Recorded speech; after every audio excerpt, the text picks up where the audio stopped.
हिंदी की पद्य साहित्य का दूसरा काल क्या? देखिए, पद्य साहित्य का दूसरा नाम, ठीक है, तो पहला देखिए आदिकाल या वीरगाथा काल है, और दूसरा जो है भक्ति काल है। ठीक है, ये आपका पहला है, ये आपका दूसरा है, रीति काल आपका तीसरा है, और आधुनिक काल आपका चौथा है। ये क्रम है दोस्तों। चलिए अगला प्रश्न देखते हैं। आधुनिक काल का आरंभ होता है, जो आधुनिक काल है वो कब से प्रारंभ होता है? तो संवत लगभग बताया गया है कि संवत 1900 से प्रारंभ होता है। जिस संवत में चलता है, देखिए आधुनिक काल का प्रारंभ संवत 1900, ठीक है, इससे प्रारंभ होता है। चलिए अगला चलते हैं। छायावाद के आधार स्तंभ कवि कौन से हैं? छायावाद के आधार स्तंभ के रूप में किन्हें गिना जाता है? ठीक है, आधार स्तंभ। तो यहाँ पर छायावाद के आधार स्तंभों में देखिए निराला का नाम आता है, महादेव वर्मा का नाम आता है, जयशंकर प्रसाद का नाम आता है। लेकिन यहाँ पूछ रहा है कि नहीं है, तो ये तीन आपके देखिए क्या है, आधार स्तंभ हैं तीनों। और जो सूरदास हैं जी आपके आधार स्तंभ नहीं है। अब प्रश्न देखिए ऐसा पूछा जा सकता है कि छायावाद के आधार स्तंभ के रूप में जाना जाता है, तो फिर वहाँ पर जयशंकर प्रसाद का नाम आएगा अकेले। अब यहाँ तीन दिए हैं, तीनों छायावाद के कवि हैं और छायावाद के आधार स्तंभों के रूप में जाने जाते हैं, लेकिन सूरदास को नहीं जाना जाता है। चलिए अगला प्रश्न है, प्रयोगवाद के प्रवर्तक कौन है? तो प्रयोगवाद के जो प्रवर्तक कवि हैं वो अज्ञेय हैं, प्रयोगवाद के जनक कहलाते हैं। अगला प्रश्न है, नई कविता के कवि कौन से हैं? नई कविता के कवि बताना है दोस्तों।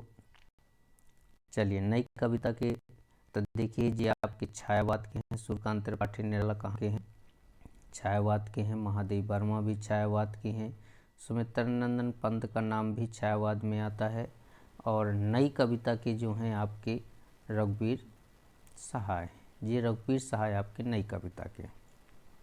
चलिए अगला देखते हैं, भक्ति काल की समय सीमा कौन सी है?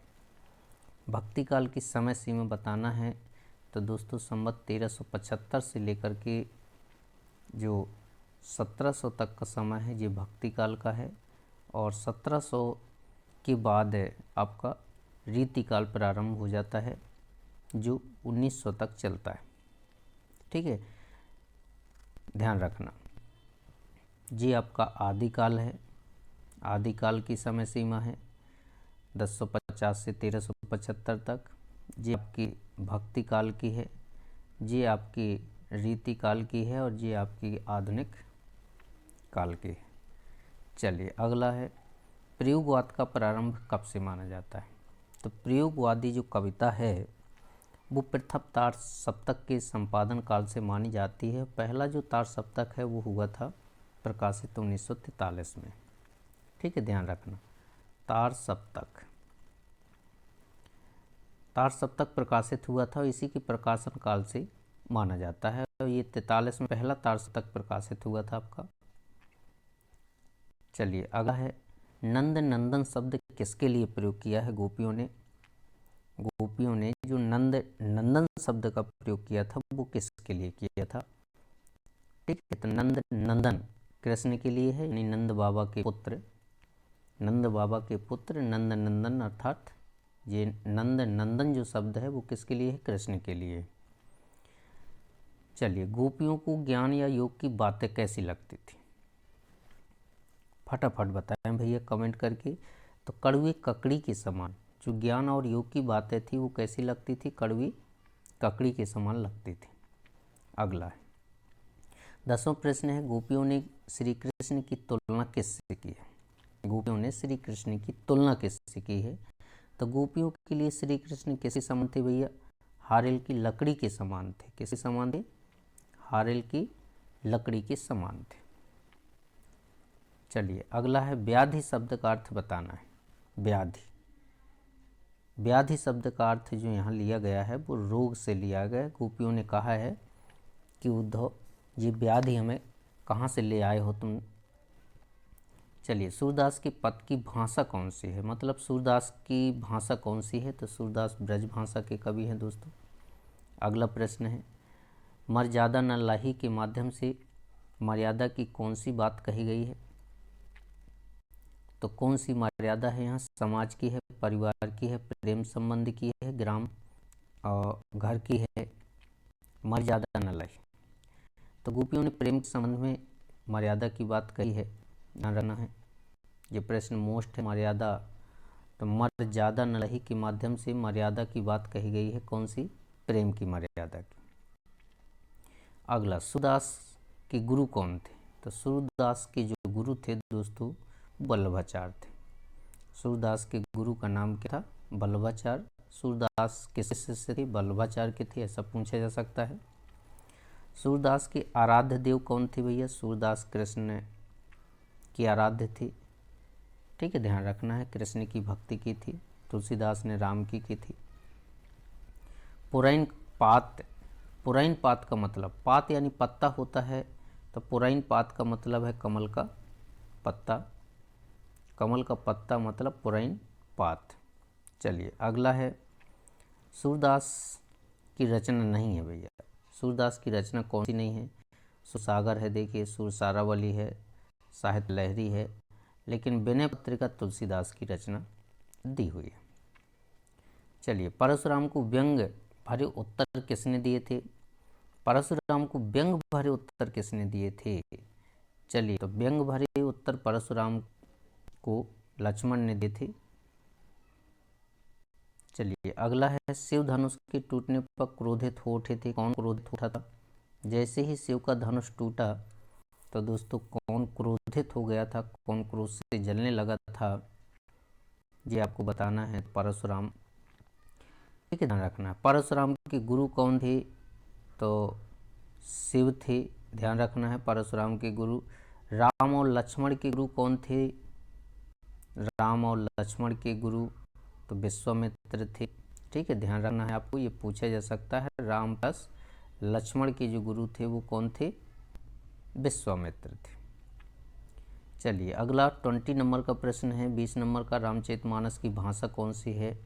तो रामचरित अवधी भाषा में लिखा गया एक महाकाव्य है दोस्तों। किस प्रकार का काव्य है, महाकाव्य है। राम लक्ष्मण के गुरु का नाम बताना है, तो विश्वामित्र। राम लक्ष्मण के गुरु का नाम विश्वामित्र था। अगला है, सहस्त्रबाहु का वध किसने किया था। सहस्त्रबाहु का वध परशुराम ने किया था। चलिए, अगला प्रश्न है, कवि अपनी आत्मकथा को कैसी बता रहा है। कवि जो है अपनी आत्मकथा को भोली बता रहा था दोस्तों। कैसी बता रहा था, भोली बता रहा था। ठीक है, ध्यान रखना। चलिए, अगला है, थके पथिक की पंथा में अलंकार कौन सा है। चलिए, जल्दी चुनते हैं भैया। तो देखिए, अनुप्रास अलंकार है, क्योंकि पा की आवृत्ति हुई है, का की आवृत्ति हुई है। ठीक है, इस तरह से आपको था की आवृत्ति कह सकते हैं, था की आवृत्ति हुई है, तो यहाँ पर अनुप्रास अलंकार का सही हो जाएगा। छायावाद की प्रतिनिधि कवि कौन है। चलिए, देखिए वही बात आ गई फिर से। छायावाद की प्रतिनिधि कवि पूछे जाए तो जयशंकर प्रसाद है।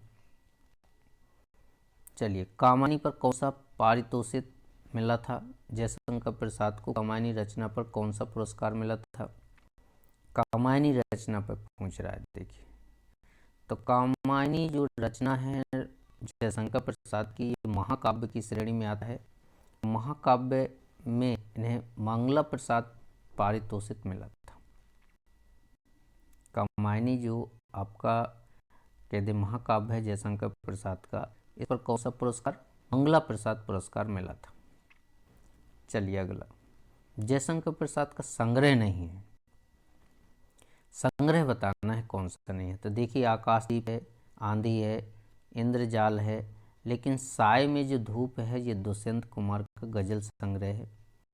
तो साय में धूप जी आपका नहीं है, यानी आपका राइट आंसर होगा साय में धूप। उत्साह कविता में बादल किसका प्रतीक है। तो कविता का नाम तो उत्साह है, दोस्तों लेकिन बादल किसका प्रतीक? बादल क्रांति का प्रतीक है। तो देखिए पाठ का नाम उत्साह है और प्रतीक है बादल किसका? क्रांति का। कवि ने बादलों को किसकी कल्पना के समान पाले हुए माना है? किसकी कल्पना के समान पाले हुए माना है? तो आप लोगों ने पढ़ा होगा, बाल कल्पना के पाले, पंक्ति में बाल कल्पना के समान पाला हुआ माना है। अगला प्रश्न है 30 नंबर का प्रश्न है, कवि ने बादलों के लिए विशेषण शब्द का प्रयोग किया है। विशेषण कौन सा है जो उन्होंने बादलों के लिए प्रयोग किया है? तो कवि ने कहा है कि जो बादल हैं वो नवजीवन देने वाले हैं, और नवजीवन देने वाले शब्द क्या है? विशेषण है। ठीक है, ध्यान रखना है। कवि ने बादलों से बरसने का आह्वान कर रहा है। बिल्कुल बादलों से बरसने के लिए आह्वान किया था कवि ने, रहा है, लेकिन किस तरह से बादलों के आने का आह्वान किया है उसने? ठीक है, तो देखिए आकाश को घेर कर बरसने का, गोल गोल घूम कर बरसने का, धीरे धीरे बरसने का, या तीव्र वेग में बरसने को। तो आकाश को घेर कर आने के लिए उन्होंने कहा था कि भैया आओ और आकाश को घेर कर आओ और बरसो। चलिए सेकंड लास्ट प्रश्न है, कवि ने तृप्त धारा के माध्यम से संकेत किया है किसके लिए? तृप्त धारा, तृप्त धारा का मतलब क्या है भैया? तो तृप्त धारा का मतलब है जन सामान्य की पीड़ा। ठीक है, ध्यान रखना। धारा यानी धरती, और तृप्त यानी दुखी है, और जन सामान्य, जन सामान्य की पीड़ा की ओर व्यक्त किया था तृप्त धारा। यह दंतरित मुस्कान पाठ के लेखक कौन है? अंतिम प्रश्न है, दंतरित मुस्कान पाठ। तो ये दंतरित जो मुस्कान है पाठ का, ये दंतरित मुस्कान पाठ किसने लिखा है? नागार्जुन ने लिखा है दोस्तों। किसने? नागार्जुन ने लिखा है। दंतरित मुस्कान जो पाठ है वो नागार्जुन ने लिखा है, आपको ध्यान रखना है। तो ये आपके 33 प्रश्न आज पूरे हो जाते हैं। नागार्जुन के द्वारा लिखी गई कविता है, लिखा गया पाठ है दंतरित मुस्कान। दोस्तों यदि ये वीडियो मेरा अच्छा लगा हो तो एक बार इसको लाइक शेयर ज़रूर कर दें, और कमेंट करके ज़रूर बताएं दोस्तों कि ये वीडियो आपको कैसा लगा। इसी तरह से मैं आपको अब प्रतिदिन वीडियो उपलब्ध करवाऊंगा। जो 10वीं क्लास में पढ़ने वाले बच्चे हैं वो निश्चित तौर पे इस वीडियो को देख करके अच्छे अंक पा सकते हैं। दोस्तों धन्यवाद।